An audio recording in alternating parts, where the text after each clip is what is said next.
Amazon has updated its entry-level Fire 7 for the first time since 2019 with a new hardware and software features, bumping the starting price to $59. The 2022 edition of the Fire 7 is much more affordable than most cheap tablets on the market.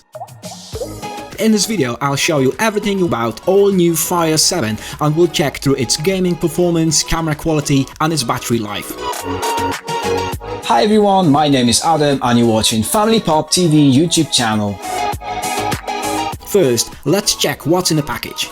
In the standard looking Amazon Fire box, we can find the tablet itself, instruction manual and compliance card, and USB-C charging cable and a 5-watt dedicated standard charger.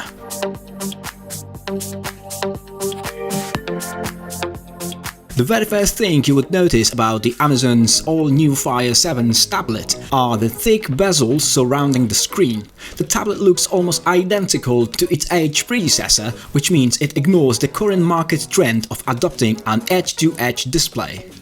The plastic material on the back attracts fingerprints, so if you're the type who likes a spotless device, be prepared to wipe it down pretty often. The chunky design doesn't look bad, it looks pretty neat. It comes in black, denim or rose. The same Fire 7 also comes in version for children, featuring kids-proof case with kickstand, parental controls and 1 year of Amazon Kids Plus included in the package.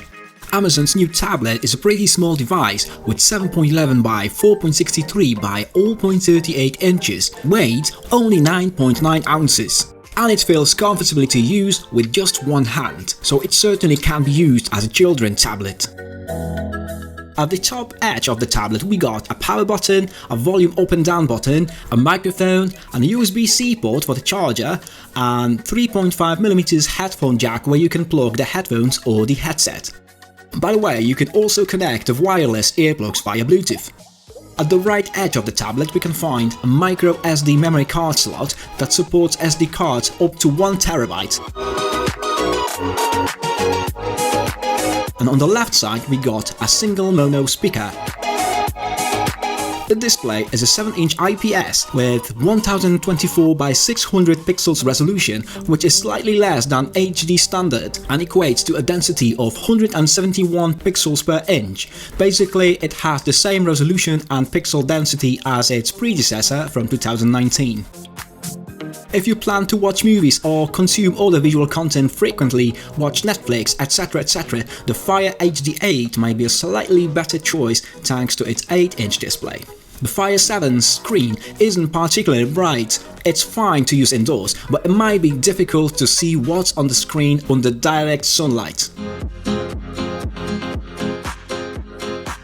We got a single small camera lens at the back. The rear camera offers only 2 megapixels, which is very basic.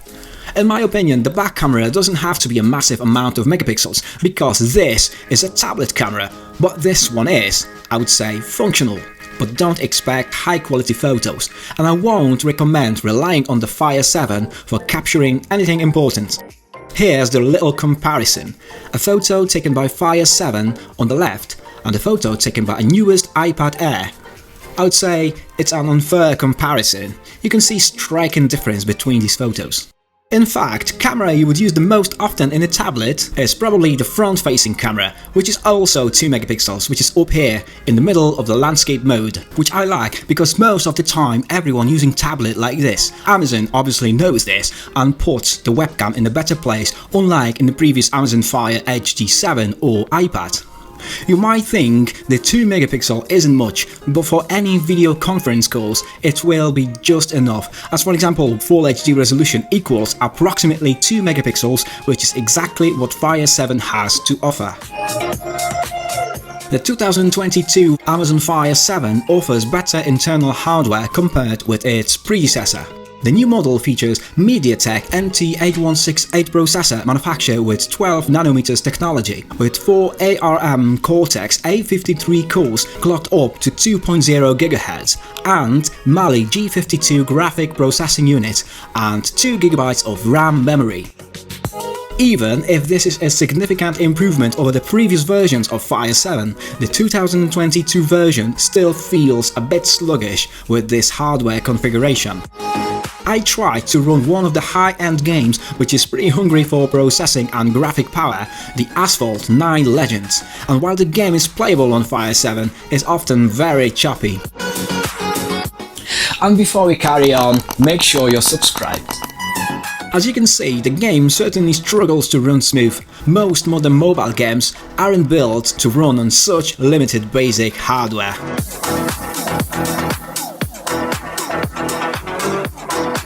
I tried to switch to the high quality, but the frame rate often dropped to absolutely unplayable levels.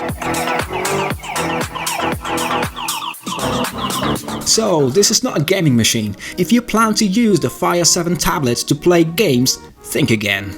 However, basic games like Candy Crush, Tetris, etc. runs absolutely fine, but forget anything with 3D graphics. But it's good for the basic games at best. This tablet supports Bluetooth 5.0, which means you shouldn't have any issues pairing your wireless headphones with it. The Wi-Fi performance is about what you could expect from a budget smartphone. You shouldn't have any issues with streaming, for instance. I tested the 16GB version of the tablet, but the slightly upgraded model offers as much as 32GB of storage. Still, even 16GB of internal storage should be enough, especially when you could expand it with the micro SD card with another 1TB. Amazon improved the battery life in the new Fire 7 tablet. The battery promises up to 10 hours of battery life. In my little battery drain test, I was streaming YouTube video over Wi-Fi with the screen at maximum brightness, and the Fire 7 managed to hang on for 9 hours and 40 minutes, and this is actually unbelievably good. That proves the Fire 7 tablet gets really close to the manufacturer estimated battery life. I like it. However, the charging experience isn't as impressive. The included 5-watt charger is quite slow, and to fully charge the device you would need around 4 hours. Unfortunately, Fire 7 isn't compatible with any fast chargers.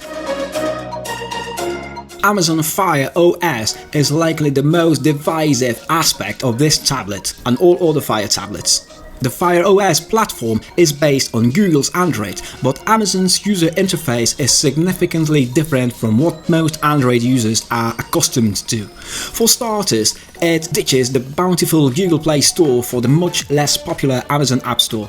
And this gives a massive disadvantage compared with the other Android tablets and iPads, which benefit from access to the many more apps via dedicated app stores. In case it isn't clear, the main goal of Fire OS is to promote Amazon's services. Amazon Prime Video, Amazon Prime Music, etc. The low price of the hardware is a small price for Amazon if it means more Prime subscribers in the long run.